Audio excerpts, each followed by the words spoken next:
Welcome to the second part of the Dota Academy Mechanics episode. Hello everybody and welcome back to the Dota Academy, and in specific the Mechanics episode, or the Mechanics, it's the Mechanics episode, but we're not going to call them episodes anymore.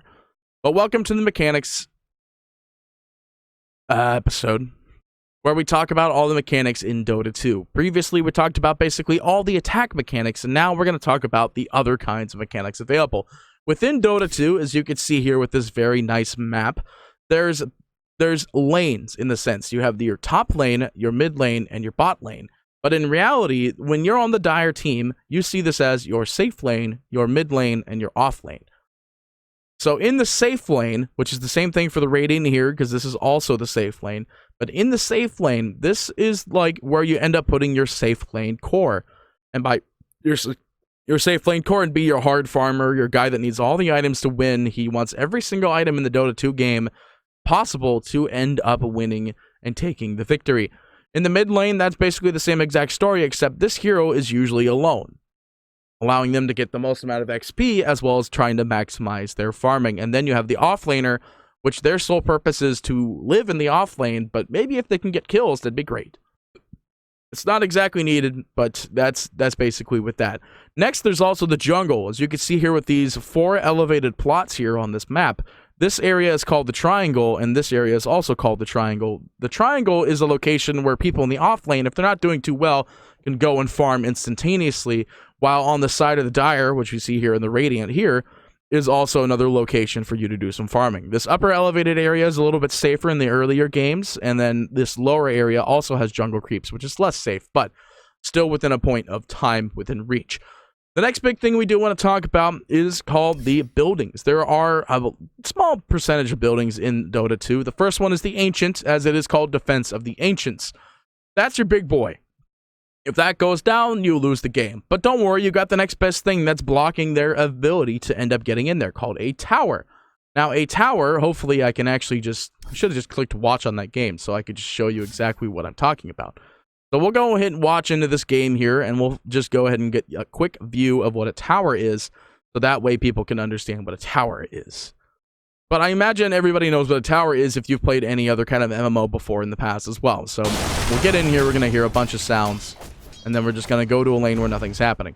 So as you can see here, this is a tower. And this basically has a big circle range at which if you get anywhere close to this tower, it will try to attack you. Go up to this top lane. No, I was hoping there was a tower there. But anyway, you can see this circle here that when it's close by, this will basically put people within the range of the tower, and the tower will not middle tower is under attack. Will not care and attack you. That's basically it. No matter what, if you're in this circle range, the tower will attack you or any other creeps that are within the range. Now, the big thing about towers actually is that you're able to alt-click off of towers targeting you. What does alt-clicking mean? Basically, if you just click on a creep that's your creep, the tower will just attack the creep instead. But then once the creep dies, that has a chance to go back to looking at you. The next best thing about this is that your Ancient is also defended by barracks. Now, barracks are very important in Dota 2 as well, as the melee and ranged barracks, like, if they die, alright, it does not mean you're not getting troops in that lane anymore. Troops will continue to poop out no matter what the scenario is. It just means that once these are dead, the opposing team who took down your barracks, or their barracks, have increased strength of creeps. Usually they are called super creeps. Once all the barracks are dead on the whole entire team, basically if the middle barracks are gone, the bottom barracks are gone, and the top barracks are gone, that team that took down all those barracks now has mega creeps. And we'll see the mega creeps just wipe down and walk down to destroy everything you have ever loved. And next we have shrines. Unfortunately, both the shrines are somewhat active at the moment in this game, but shrines basically allow you to come and regen at any point in time, which is called the Sanctuary ability in Dota 2. The shrines can become active at the 7-minute mark, no matter what, and have a 240-second cooldown time. Basically, what you want to do is that if your lane's not going well in mid, you could walk from mid and go up to here, as you can see if I'm drawing on the map right now. You can go from mid when you're losing your game at 7 minutes and go shrine there, or if you're at top, you could do the same thing. Bottom used to have a shrine, but Valve said no. That was basically it. Valve said no bottom shrines. It honestly Dire's didn't bottom tower has screw over the fallen. Dire that much. It screwed over the Radiant quite effectively. We can just leave it at that. The next best thing is outposts. This is a brand new thing that actually happened in Dota. Now, these bad boys are pretty important because outposts at every 10-minute mark poop out a bunch of experience. Now, unfortunately, it doesn't show you the ability called poop out experience, but you can get the rough gist of it here. That basically, if you keep these outposts every 10 minutes, they end up pooping out a percentage of experience. And it's usually based around the fact that it's the 30-minute mark and they have that exact point in time and number. I don't know what the number is, but it's a very important thing. The next thing within the building sort of icon is fortifications. As you can see here in the spectator menu, but you don't get to see this when you're in game. It's actually the J hotkey when you're in game. This will fortify your structures, basically, is what's happening here. Actually, now we can talk about the tower here. So here we go. As you can see, the tower actually hits these creeps, and then once the creep dies, it'll show you that it's going to target the next creep. Now, this again is something you only see in spectator mode, but you can get the rough idea on like figuring out which one is targeting which. The next best thing about is Glyph of Fortification. So Glyph allows you to fortify your towers, which will fortify your towers for about 7 seconds and your creeps for about 3 seconds. Usually, fortification is expended to defend a tower when you want to defend it, or if you want to end up pushing and your enemy uses fortification against your creeps and you want your creeps to be in there, so you fort your creeps to get your creeps in there. So the other world mechanic is a shop. As we can see here, this is the secret shop. The secret shop allows you to pick up all of these special little items right here, and there's no other way to end up getting these items except from the secret shop. The secret shop is a very important mechanic in Dota 2, which forces players to end up going out of their way to get some super crazy item that they may want. And the only way to get it is to get it from this motherfucker that sits over here and doesn't give a shit about anything you ever do in your whole entire lifetime. So the secret shop's a pretty important thing in all of Dota 2. You used to be able to get some other items there, but they easily got rid of those at one point in time. As we see here, this is the combat pause because this BM pause is a very fun thing. Next, we have the actual shop, which is just basically you can buy anything that doesn't say secret shop here. But keep in mind, some parts you can buy, some parts of items you could buy that are not from the secret shop, or not from the normal shop, that you'd have to get from the secret shop in order to make the full item. So sometimes you can make a full item without going to the secret shop, but most of the time some big beefy items are usually required to go to the secret shop to buy the other part of the item. Since we have some heroes dead, this is a perfect time for me to talk about Buyback as well. As you see here, Timbersaw, who is one of the heroes, has a 24-second respawn timer, but has no gold. As you see here in this little description pool, you can see there's reliable gold, unreliable gold, death cost, death time, buyback cost, and buyback cooldown being available. And then it shows you how much gold you would need for buyback. So what the big thing is that you can see this. Wow, free repair kit. You can see this sitting around here when you're like dead at the moment. And your reliable gold will always stay at that exact number, but your unreliable gold will always go up. Like, that's the gold you have the chance of losing, basically. But gold is very important. It allows you to buy items in Dota 2, and it also allows you to buy back into the game, which is a very unique mechanic that not many other MMOs, or not many other arena games have. Buying back allows you to expend a portion of your money to buy back into the game and allow you to play and help your team once more. Buyback's a very important thing. That's literally it. If it comes to the later point in the game, buyback is something you want to have almost all the time. But since, as you can see here, we're at the 28-minute mark, buyback isn't exactly the most important thing. But it's still something you always want to keep in mind as your core or a safe laner, and you want to be able to come back into the fight and fight it off again. The next best thing we want to talk about is items. So we've already talked about items in its own separate episode, and we've already talked about recipes. But recipes basically are that last little piece that you need to end up putting it in. There are some items that you can share with enemy or with your allies, as well as the newer ones that are just basically all the neutral items. You could share neutral items with your allies at any point in time. The courier is another mechanic that is somewhat new to some players. There's some games that don't have couriers in them. Couriers basically, once they hit that maximum level, they have the ability to just go and deliver your items to you. But of course, as we can see here, couriers have a chance to get slain, and anything within that courier is just gone. But don't worry, your courier will respawn in 3 minutes. As you can see here, Beastmaster's courier died and will be back in 2.5 minutes. But couriers allow you to call items from halfway across the map and have this shiny little boy come and give you your shiny little toy. And that's basically how that works, really. Couriers are a pretty nice thing. As we talked about, we have creeps as well. So the creeps come down at the lanes at every 30 seconds, basically. They're pretty nice, as well as the jungling creeps that exist here every minute.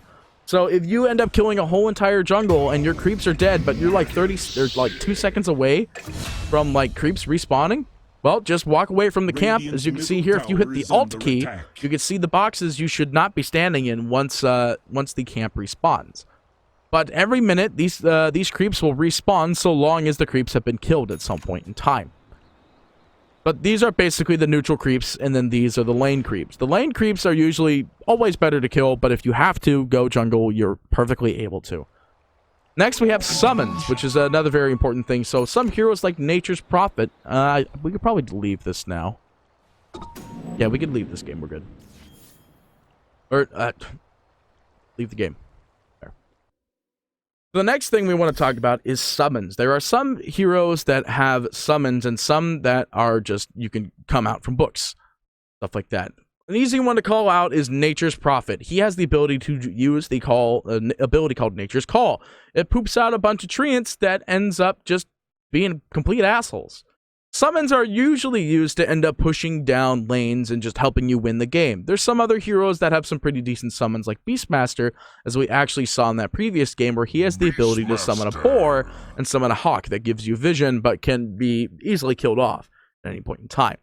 Wards are another big thing when it comes to the world of Dota 2, physically the world. Wards are very important. Wards are in a lot of games, though, and as we see here, the Observer Ward will give you vision for a 1600 radius for about 6 minutes, unless somebody kills it, and the Sentry Ward will give you true vision, which is a very special thing when it comes to me talking about wards and vision. So there's ground vision in the sense that if you place this ward, it will give you ground vision, as you can see here in that little description. Ground vision is basically, if there's anything in the way, it's going to be blocked. You won't see anything beyond, like, if there's a spot blocking it. But when you place a ward, you'll be able to see what the block rate is actually on there. The Sentry Ward applies the exact same way, except for the fact that no matter what, it will always give you that true strike within, or the true sight within a 1000 zone. The ability to see them will not be blocked by a tree being in the way of the circle zone that it can detect. And then there's shared vision, which is I don't think I've actually really seen anybody use shared vision, so I can't actually talk about that one. And then there's True Sight, which we've already talked about, and then there's Flying Vision. There's some items in Dota 2 and heroes that also make it to where you have Flying Vision. But it's very few now, so we can go talk to the Mango Tree, which gives you unobstructed vision in a 200 circle range area. Or actually, it looks like it is in a 1200 circle range area. So the big thing about the Flying Vision or unobstructed vision is that no matter what, however many trees are in the way, you just see straight through them. Who cares? The other big important thing about Dota in the kind of topic of what's existing on the map is the time of day. The day and night cycle resets every 5 minutes in the game. It's not exactly the most important thing, but it's important enough for you to know this. Trees. Do I need to explain trees? They exist on the map and they can be cut. Trees are assholes. Alright, pseudo-random chances and true random distribution chances. Basically, if you believe in RNG, we've got RNG for you. I don't need to explain it. It's just pseudo-random is pseudo-random and true random is true random. Alright, so next we're going to go into some very, very important things about Dota 2. Now, it's hard for me to explain it because there's a lot of things in this. But, oh my god, I didn't realize how much more I still have to talk about. Oh. So, the first mechanic is stun. Now, stun is pretty self-explanatory. There are some heroes that have an ability that will stun you. When you are stunned, you can't do jack. You are stunned. It's pretty self-explanatory. Now, root. Root is a very hard one to explain for some people because there are two kinds of root. There's indirect root and then there's direct root. There's some direct routes that basically make it to where you can't use any mobility spells or items. You can't perform some specific actions, but you can perform other specific actions. Route is very dumb, and no one's able to find the exact sort of definition, so I can't really tell you either. Leash is a new one. Basically, a leash makes it to where you can't move out a specific certain range, but you can still move around in some areas, but you can't use any mobility abilities or items. You are screwed.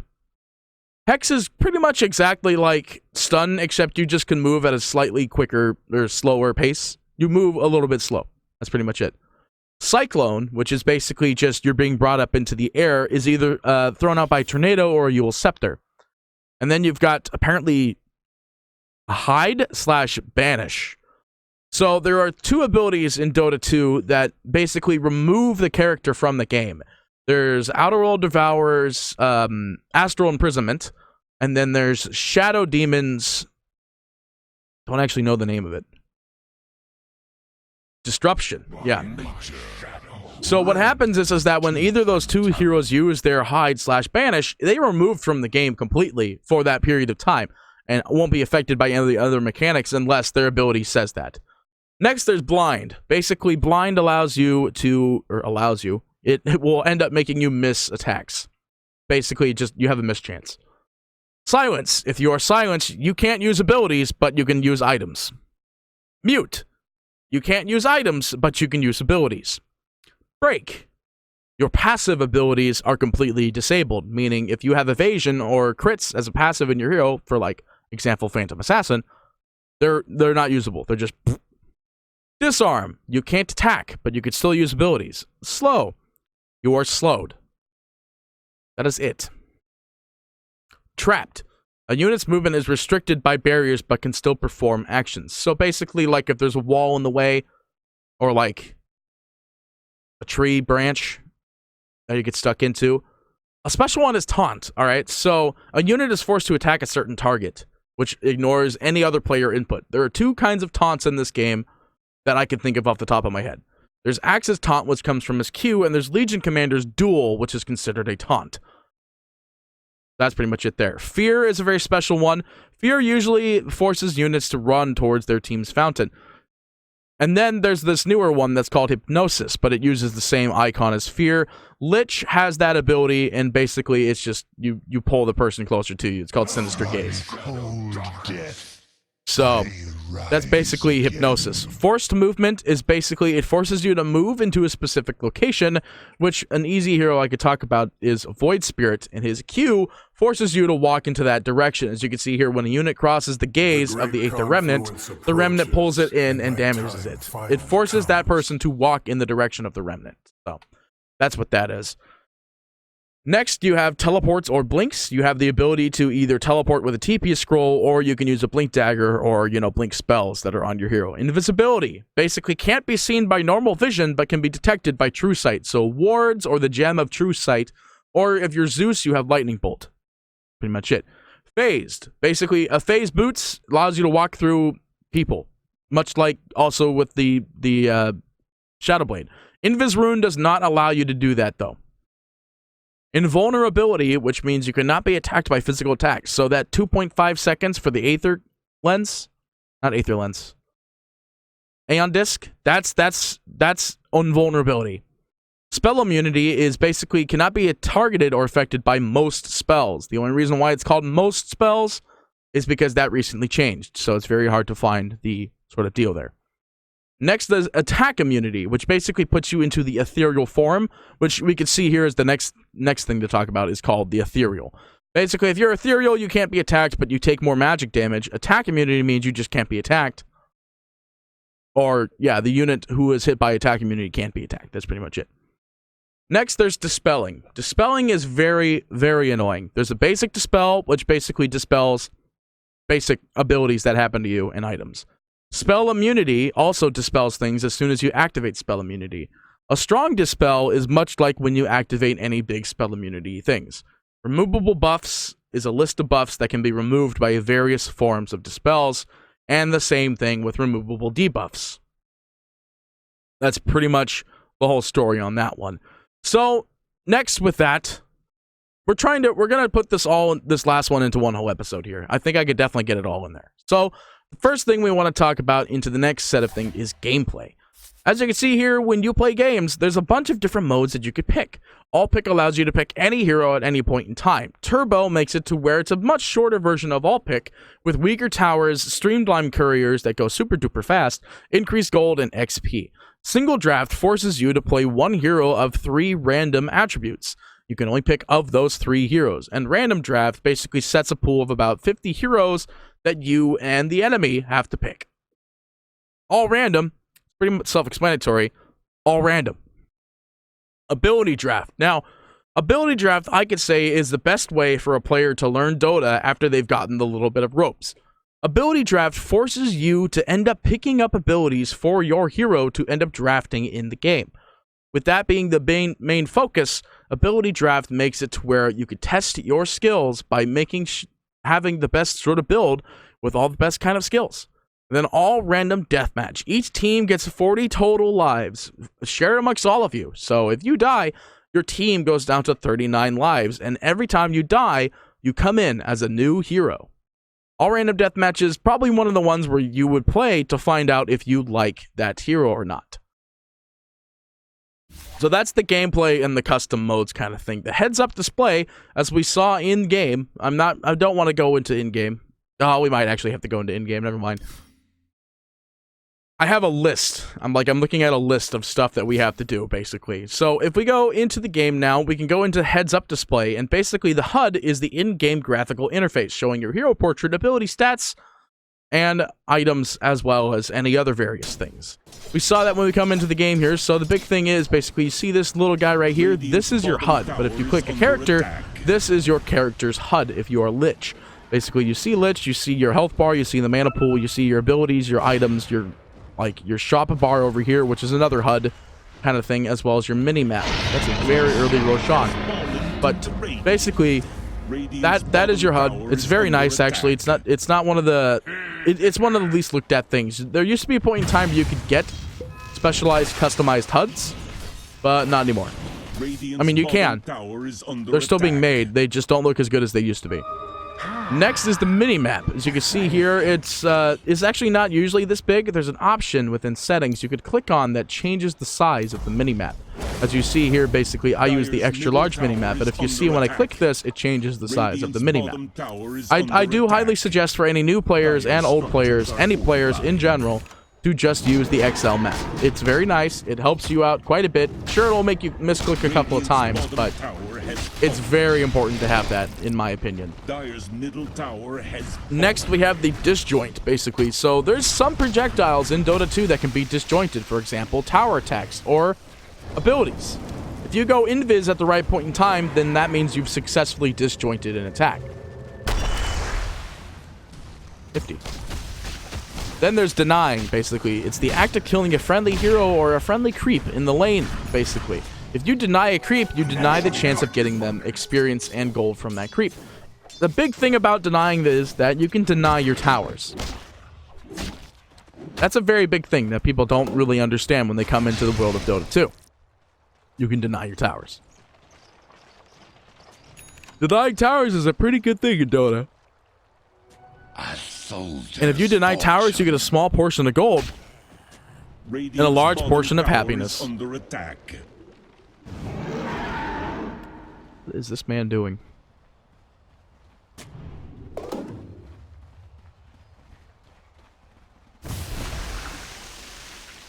He's just up there. Anyway, next we have creep control techniques. Basically, you can manipulate where the creeps come by just walking in front of them. Pretty straightforward. Next, you have roles. Like we talked about when we did heroes, there are roles in which you could play your hero. There's a support, a core. That's pretty much it, actually. There's technically offlaner as well, which would end up being in this lane. If you were on the Radiant side as the offlaner, you'd be here. And if you were on the Dire side as the offlaner, you would be here. Usually. Sometimes there's a whole different way to do that deal. But overall, that's pretty much the big thing about roles. You got your offlaner, you got your mid laner, basically, which is one of your cores, and your safe laner, which is another one of your cores, and then 2 supports. Ganking. Pretty big. Radiant's middle tower is under attack. Ganking, like, it... Hang on.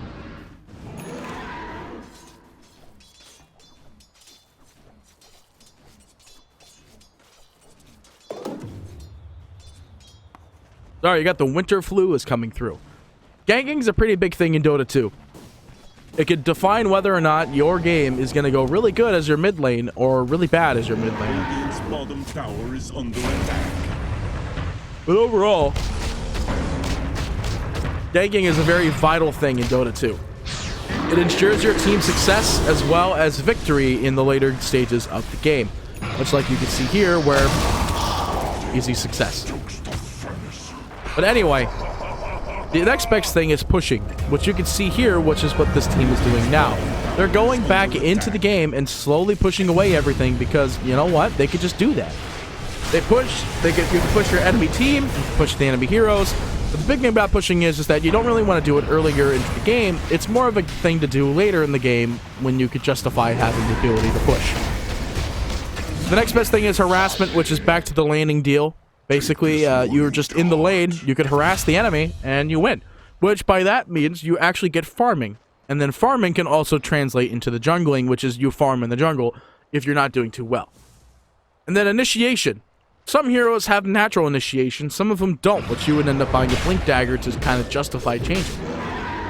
But if you see Ursa here, he has a leap, which is that little circle there, that once he uses this ability, it slams the earth by moving him 250 units in front of him. And that's basically his sort of little initiation. Oh god. There's a system one, so you don't really need to go over that one. Basically, there's events that happen. You can see this, actually, I guess that means we're done with that. Basically, what happens is, when you go into the system, there's patches, which will be displayed here. And then there's versions, which will also be displayed here, basically. Trophies and profile levels don't exactly mean anything, as I am level 194. It, again, just doesn't mean anything. And then events. So basically, if you go into the watch tab, you can go to tournaments, and this is the next closest thing to a event, in a sense. And the other thing is that you can also spectate your games by going in and downloading some old games and putting them in here, or you could go and watch live games here, or you could watch anybody else's games. If you want to download someone else's replay and watch them play, you could do that here as well. So the other thing is that there's also some settings, which is like the chat wheel. The chat wheel basically allows you to quickly say things when you need to do it. Pretty much. So there's some for like, get back. They have detection. Well played. Missing heroes. Help me. Stun now. Careful. And then there's a special one I like to use right there. Just so you guys know what it is. There you go. There's no other real things you could do in there, and following that, there's bots as you could do. So if you don't feel like playing normal games, you can just go practice with bots. You can even queue up with unfair bots. And against unfair bots.